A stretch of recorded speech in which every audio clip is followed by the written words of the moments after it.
പലരും ക്ലച്ചിൽ കാല് കൃത്യമായിട്ട് അവർക്ക് ഇല്ല. അതുപോലെ തന്നെ കൃത്യമായിട്ട് വെക്കാത്തത് കൊണ്ടാണ് നമുക്ക് ഒരു വാഹനം എടുക്കുന്ന സമയത്ത് ജെർക്കിംഗ് ആയി പോകുന്നത്, അതുപോലെ തന്നെ എടുക്കുമ്പോൾ തെറിച്ചു പോകാനുള്ള കാരണം.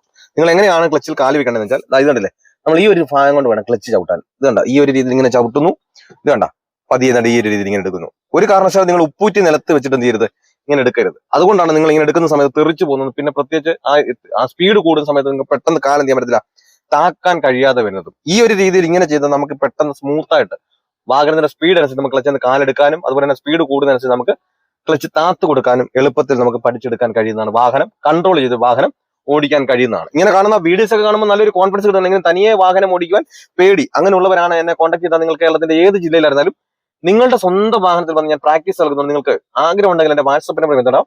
ഈ ഒരു ക്ലാസ് നിങ്ങൾ അറ്റൻഡ് ചെയ്ത് കഴിഞ്ഞാൽ വരുന്ന ദിവസം മുതൽ തനിയെ വാഹനം ഓടിക്കുവാനുള്ള ട്രിക്കുകളും ടിപ്സുകളുമാണ് ഞാൻ ഈ ഒരു ക്ലാസ്സിലൂടെ പറഞ്ഞു തരുന്നത്. ഞാൻ ഉറപ്പ് തരുന്നു, ഗ്യാരണ്ടി തരുന്നു, നിങ്ങൾ ഈ ഒരു ക്ലാസ് അറ്റൻഡ് ചെയ്ത് കഴിഞ്ഞാൽ വരുന്ന ദിവസം മുതൽ തനിയെ വാഹനം ഓടിച്ചിരിക്കും. പലരും നമ്മളെ മടിപ്പിക്കും, ഈ ഒരു പ്രായത്തിൽ പറ്റില്ല, ലൈസൻസ് പ്രാക്ടീസിന് പോയതല്ല, പ്രായം കൊണ്ടാ നിർത്തിക്കും. നമ്മുടെ ചുറ്റിനും നോക്കിയാൽ തന്നെ അറിയാം, 75-80 വയസ്സുള്ള അപ്പച്ചന്മാർ പോലും വാഹനം ഓടിക്കുന്നുണ്ട്. പിന്നെ നമ്മൾ ഈ ലൈസൻസും കൈവച്ച് ഞാൻ പഠിച്ചതാണെന്നുണ്ട് എന്തുകൊണ്ട് നോക്കിയിരിക്കുന്നു? നിങ്ങൾക്ക് വാഹനം ഓടിക്കണമെന്ന് ആഗ്രഹമുണ്ട്, എന്റെ ജില്ല ഏതാണ് എഴുതേണ്ട. കാരണം പലരും ഇപ്പോഴും വിളിച്ചു ചോദിക്കും, എന്റെ ജില്ലയിൽ ഒരു നിങ്ങൾ കേരളത്തിന്റെ അങ്ങേ മറ്റേ കാസർഗോഡ് മുതൽ ഇങ്ങേയറ്റമായ തിരുവനന്തപുരം വരെയുള്ള കേരളത്തിന്റെ ഇടയിലുള്ള ഏത് ജില്ലയിലായിരുന്നാലും നിങ്ങളുടെ സ്വന്തം വാഹനത്തിൽ വന്ന് ഞാൻ പ്രാക്ടീസ് നടക്കും. നിങ്ങൾക്ക് ആഗ്രഹം ഉണ്ടെങ്കിൽ